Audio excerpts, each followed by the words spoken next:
This episode is sponsored by Launch. Are you an insurance agent that is tired of quoting business to try and find a better premium to win new deals? Are you looking for a way to differentiate and stand out from your competition?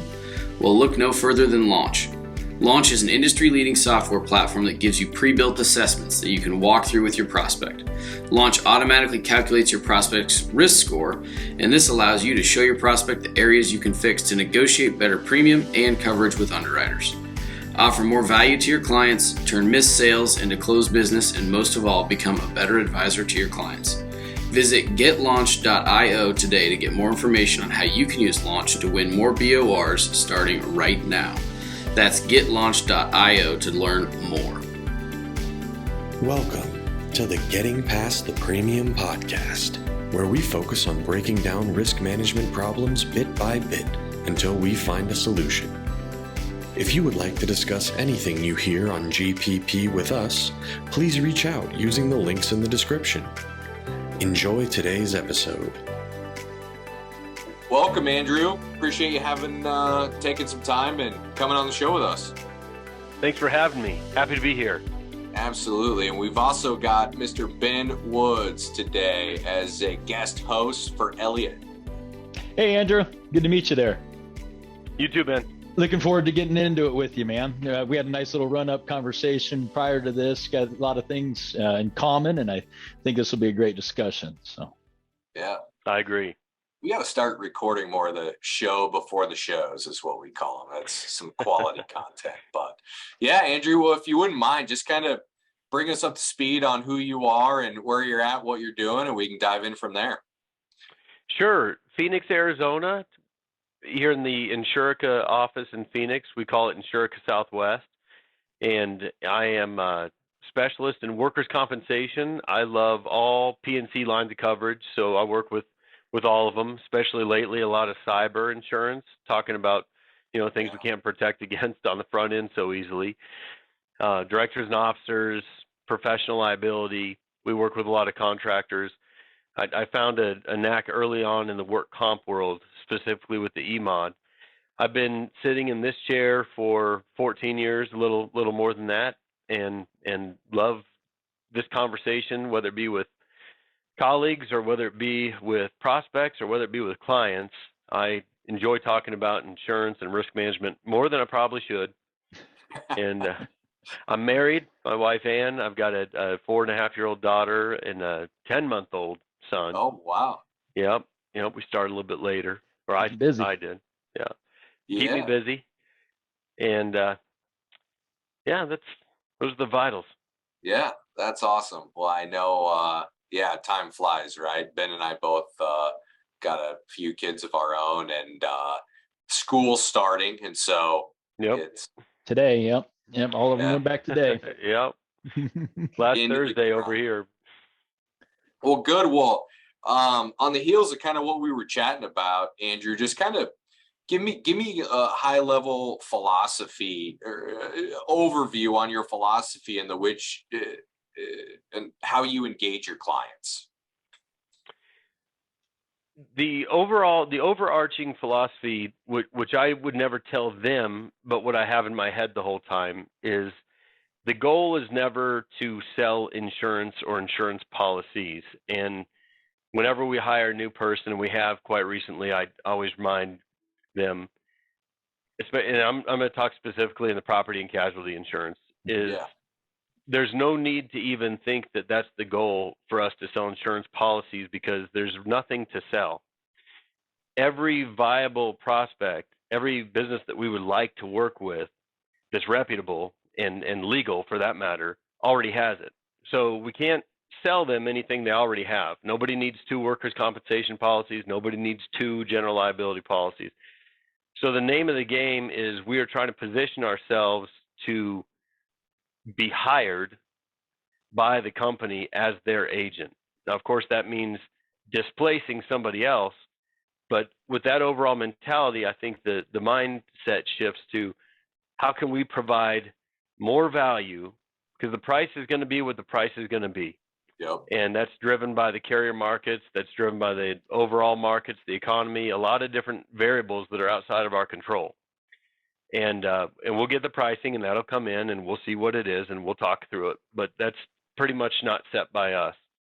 So the overarching name of the game is, how do we position ourselves as somebody who can help them in a way that's better than what they're getting right now?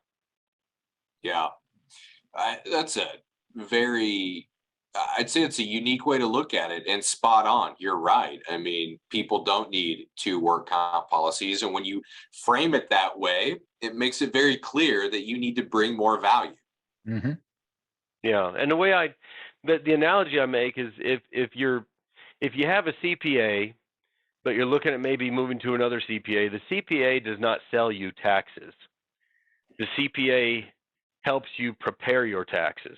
And so the only reason somebody would leave one CPA for another is not because they got sold taxes. Right. You can't buy taxes. You just pay them. So you want a CPA who can guide you through that process in a way that is less painful, more accurate, and possibly even fun. So I learned that this theory really inadvertently from my CPA, because it was about 17 years into working with the guy, Scott Bell, here in Phoenix.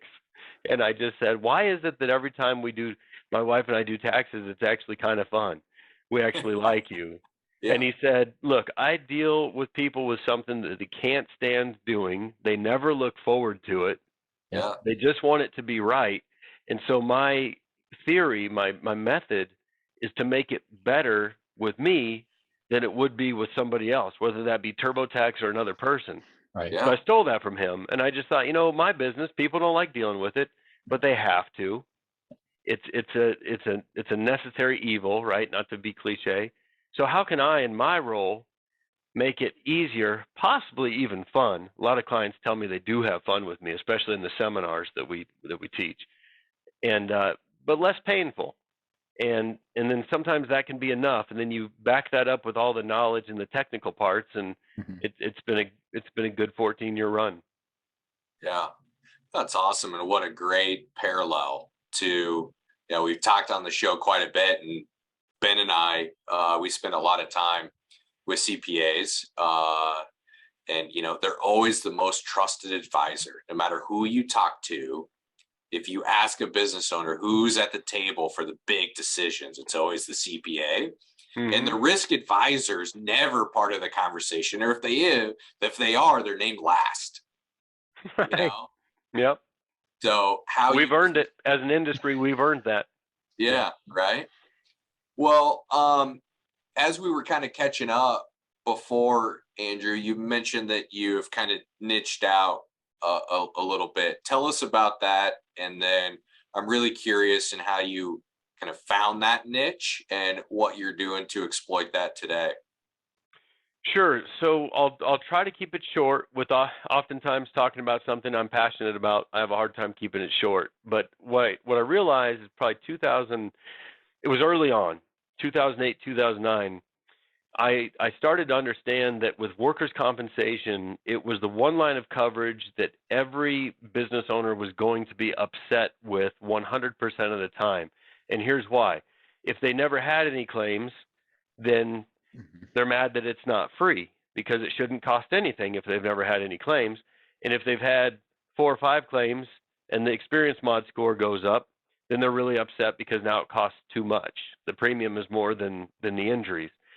And then through further evaluation in a really deep study on the E-Mod score, or the Experience Mod, I know in some other states it's called the X-Mod, but there's so many different little intricate details in how that is, in how they promulgate the NCCI, how they promulgate the Experience Mod, where you can legally manipulate that E-Mod score if you know what to do, just through the different injury codes, the medical only, the discount that it gets, understanding, well, what really can qualify for a medical only. We always hear people talk about return to work. I don't say that anymore. I say return to anything, because return to work can confuse the physicians. And so I started to understand that with the E-Mod and with work comp, workers' compensation is the only line of coverage. In fact, it's the only thing that you'll ever buy in your life, not just insurance, but the only thing you'll ever pay for, whether it be milk or a house, a boat, anything, that before you pay the actual price, it gets multiplied by a score, the EMOD score. And so that really drives the premium. So my thinking was, if there's a way to be able to lower this score, and there's a number of different ways to do it, and we won't get into that too deep on this because I have to have my charts and my graphs and to be able to show. There's so many different ways, if an agent knows what they're doing, to be able to legally, that's the key word, legally manipulate that score. That becomes an intangible where, see, I'm not saying the word insurance right now. So I'm sitting with a business owner, and we're talking about how do we lower your EMOD score, and consequently, the premium goes down, which now we're talking a language that they do understand and get excited about. Sure. But here's the different ways where I can lower your EMOD score, whether you continue to have claims or not. I'm not going to pretend to be the guy that's going to catch your worker before he hits the ground after he falls. Yeah. But even if the same things happen that already happen, and we'll try to get those better too, Sure. but let's just pretend it all stays the same. There are ways that we can mathematically work within the EMOD worksheets, the NCCI, and the loss runs to drive that EMOD score down. And when you put that on the spreadsheet, then you can get back into the insurance conversation. And so for me, it's all started there with when my book of business first crossed over $1 million. The one thing that every client had in common was that they all, well, with the exception of one, a referral from a friend, they all began with work comp, and they all ended up with all lines of coverage. Not always in the first year, but as a year or two would go by, the business owner would say to me, can you do the same thing for my GL and my auto and my other lines of coverage that you did about my work comp? Sure. And the truthful answer is no, because the GL doesn't have an EMOD score. Yeah. Auto doesn't have an EMOD score. Right. So it's not as directly quantifiable. But then they'd hire me for being honest and telling them, no, I can't, but I'll still make it better than it was. Yeah, I was going to say, I mean, at that point, you've transitioned yourself away from the product to advice, right? Right. And that's what they're buying, is more of that CPA-ish mentality on how you engage them. Yep. So did you, I mean, how did you stumble upon work comp in the very beginning? Like how did, you know, we debate with a lot of people and have a lot of people on the show talking about just how you build a niche, right? So before I put different ideas in your head, like how did you go about developing it? So this will make perfect sense, but I'm not smart enough to have done this on my own. It happened inadvertently. It was a series of different, I don't want to say awakenings, that's too big of a word, but what I noticed was every insurance agent that was very effective was very good in a niche. Now, the niche usually was a niche of business. They like contractors, or they like hospitality, or they like manufacturing, or they like public schools, private, where there's a lot of different niches, SIC codes.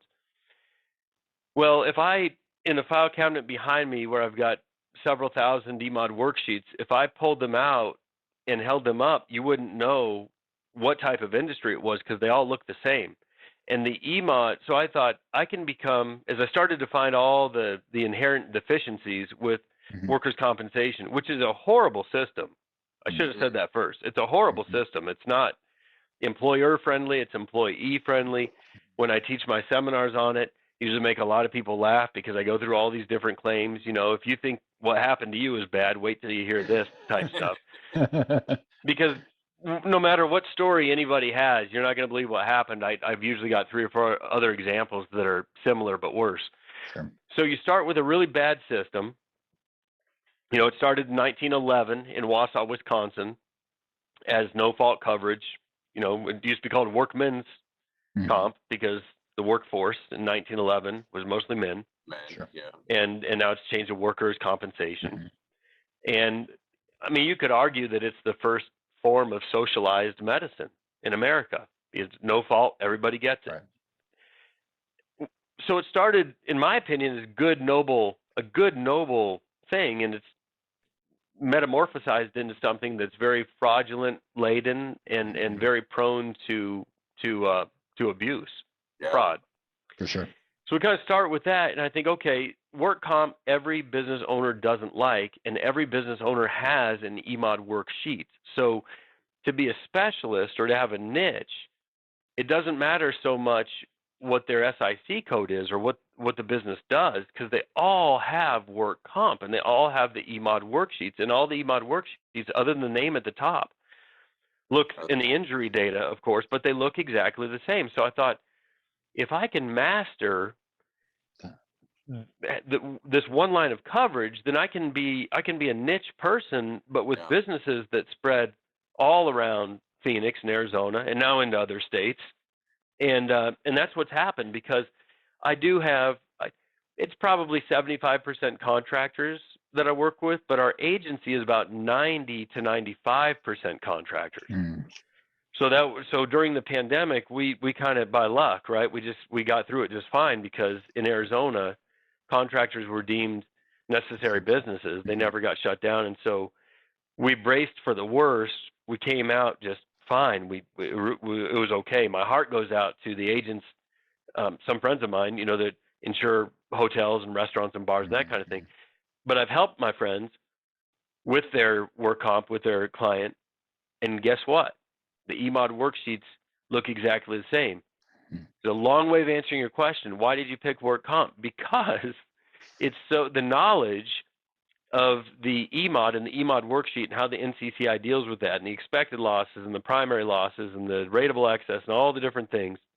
And I should have brought in my great big EMOD board, because I blew one up that's bigger than this wall, or half the size of the wall, that I use in my teaching. And that looks the same for every business. And so I've been able to have a wide reach, but still be inside of a niche. The niche being a line of coverage, not a segment of the business. Right. Wow. Yeah. I mean, that's sweet. And I don't want to glaze over. I know you kind of threw out that you're over $1 million in revenue, and kudos to you. That's awesome. Not easy to do, and really successful, producers. So on the heels of that, let's kind of transition, Andrew, if you don't mind. Like, I guess it's not easy to get over $1 million in revenue. And again, in the show before the show, we were kind of talking about target market conversations, if you will, and you using just metaphor of a bus and seats on the bus and whatnot. So talk to us a little bit about just how you run your book of business and how you've been able to grow to the size that you are. Sure. So every year that goes by, you get better at what you do, and so you stop doing things that weren't as effective, and you start doing more of things that were. So my first 4 or 5 years probably looked a lot like anybody's first 4 or 5 years. I'll put anybody on that bus that wants to come on, because there's plenty of empty seats. Yeah, right. I mean, no matter how big the bus is.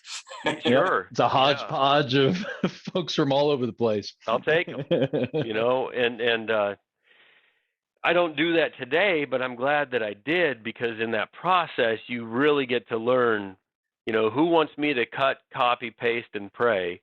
And I got a lot of names for it. Flip a coin, see if we get the right markets, etc. And what does that business owner look like? Because after a time, you get a good feel for, does this business owner really care to even have a lower EMOD? I mean, if they can't give you, we all know the type, no attention span, right? Can't Don't pay give attention. you information. Yeah. I mean, there's 4 or 5 clients I have that I'll only meet with them for renewal meetings if they come to our office. And they know why, even though I've never had to tell them, because in their office, people keep coming in the door. They get on the phone the whole time doing this. Like, hold on a second. Like, we're talking about some pretty complicated concepts. Yeah. Not for us, because we do it. But if you're only dealing with it once or twice a year, I have respect for the fact that it's not everyday knowledge to them. And so first 4 or 5 years, anybody can come on the bus. Just please come on, beg them to come on the bus. dangle treats in front of the anything. Whatever we got to do. Yeah. Right. So I don't think I'm any different there. I mean, my book of business started at $0, like a lot of producers. Don't have a dad or an uncle or a brother, in the business. I'm a failed banker, and I met a guy who was in the insurance business. He seemed happy, so that's my whole story. And then I'd say year 6, 7, 8, started really paying attention to the things that work. I like to study a lot, not just insurance, but there's a book I just love, Atomic Habits, and another one called Essentialism. It's like my two favorite books. And I've read a lot of books, but Essentialism, how to really focus in on fewer things, but dive deeper into them rather than go 1 millimeter deep on a million things. We all know that person. Sure. Like barely good at a million things. I'd rather be really good at like 3 or 4. And then with habits, just habits are a big deal to me. And so just a very intense focus on, and a lot of thought, intentional thought. After year number 5, I thought, okay, I don't want my next 5 years to look like my last 5 years. They were reasonably successful in terms of it's starting to grow now. But do I want, if I do a 30-year career, let's say from age 30 to age 60, do I want each one of those different 5-year windows, 6 of them, to look like what I just did? No.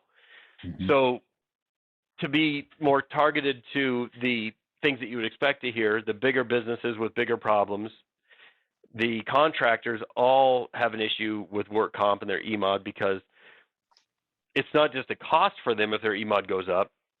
It's, as you guys know, can keep them from getting the job. And now we get into unquantifiable losses. Everybody can look at a spreadsheet and say, oh, my EMOD saved me $30,000 or it cost me $30,000 on a line item.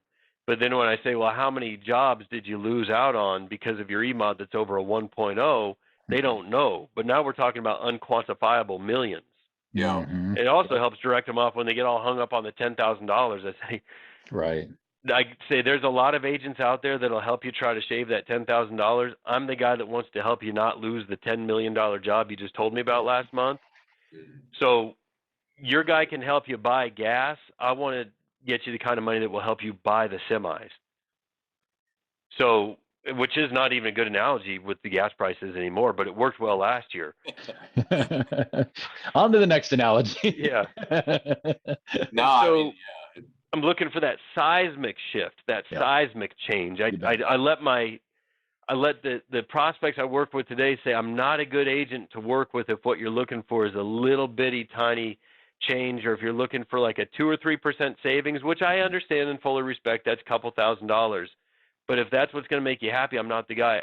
I work with people who literally want to be able to buy 4 or 5 different $1 million semi trucks with what we're going to do. Not on the insurance premium cost, that'd be a lie, but on the jobs that you'll be able to get that are worth millions and millions and millions of dollars, which you're not getting right now because of the Because CMOD. you're performing in the risk management space. Yeah.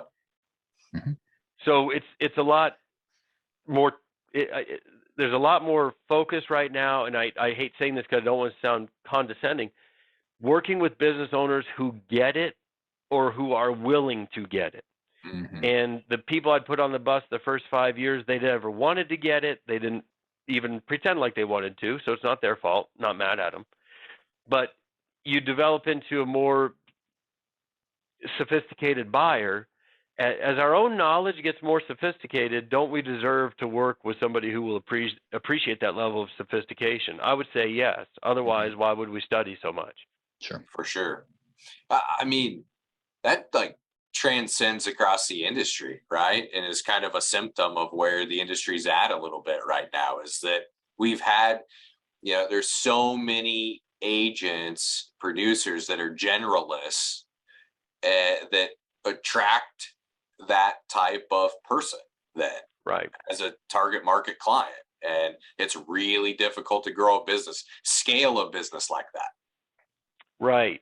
And on top of that, what's not working in our favor as an industry, it's right along the lines of what you just said, is that, so we know, those of us right here on this call, we know the difference between a benefits producer, property and casualty insurance, life insurance, annuities, that type of thing. The general marketplace out there, the world, who's watching the Super Bowl, insurance to them is it's either a duck or it's a caveman, Mhm. a lizard. So we got the Mhm. gecko, the lizard, the caveman, all on a blimp, flying over the thing. Mhm. Yeah. And Everything's covered.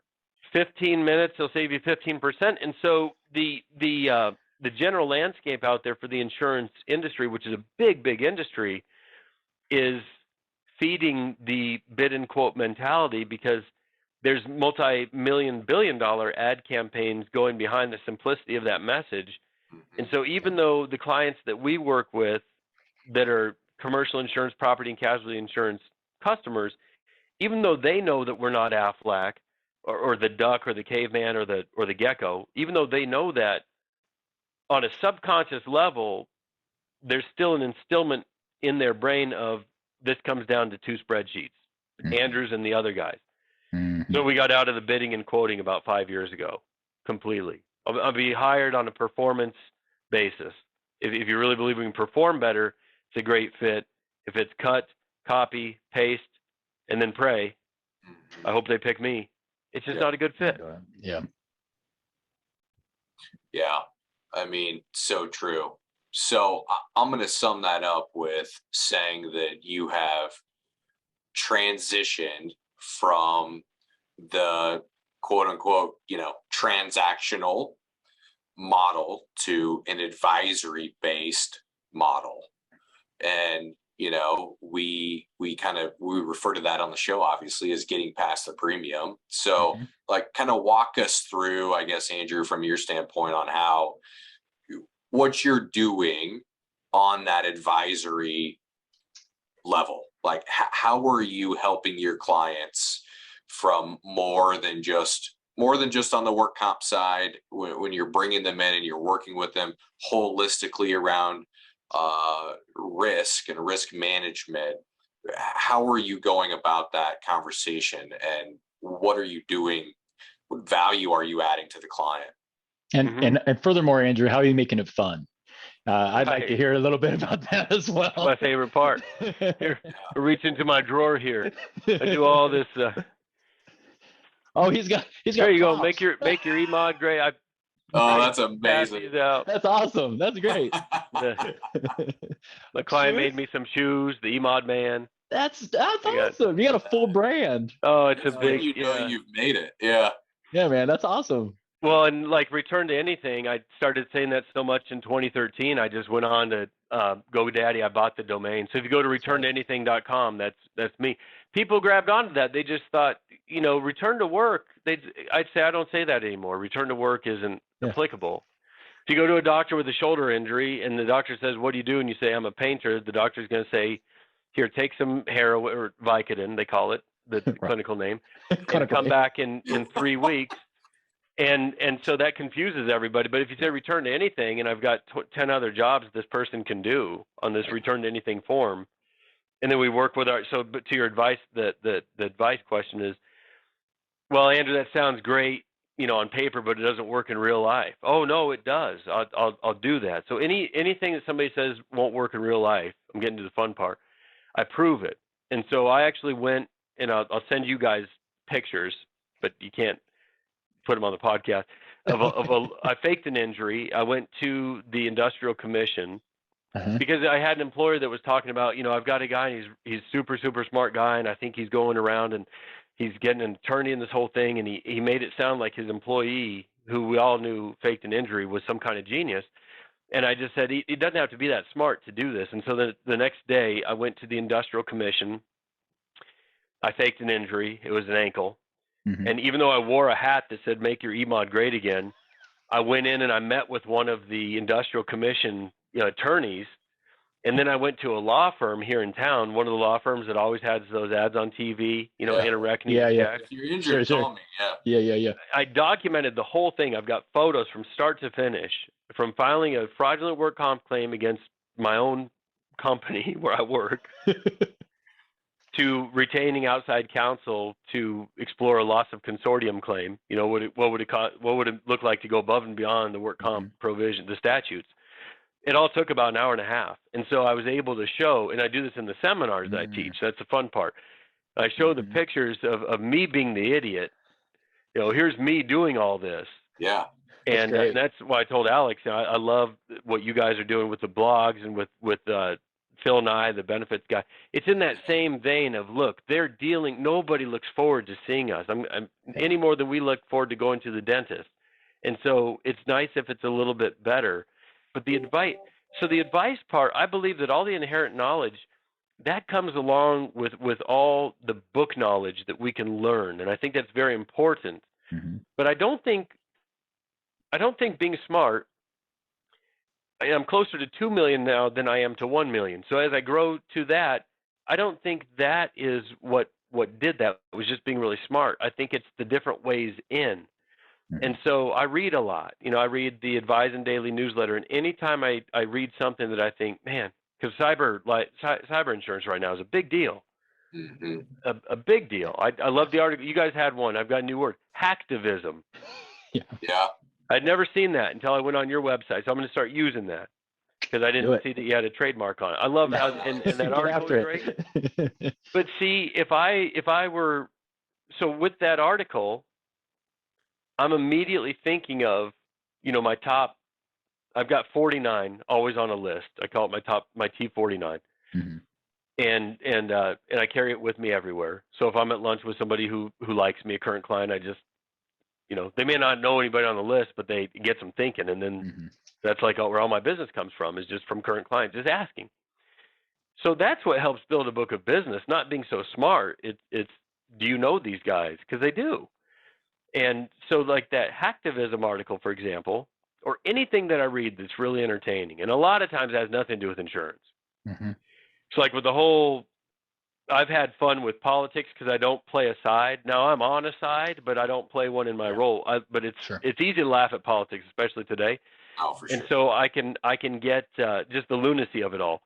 And so I will send anything interesting that I read to people that I know will find it interesting, but I won't email blast. I'll send it right to them. I think that's, to answer the question, that's what built a big, big book of business. And you got to be smart once you get in there, but it doesn't matter how smart you are if you live under a rock. Yeah. If you can't show anybody what you know, then just a really, really smart guy with one client. Mm-hmm. I know a lot of insurance brokers out there that have a lot more book knowledge than I do, but they would trade books of business with me.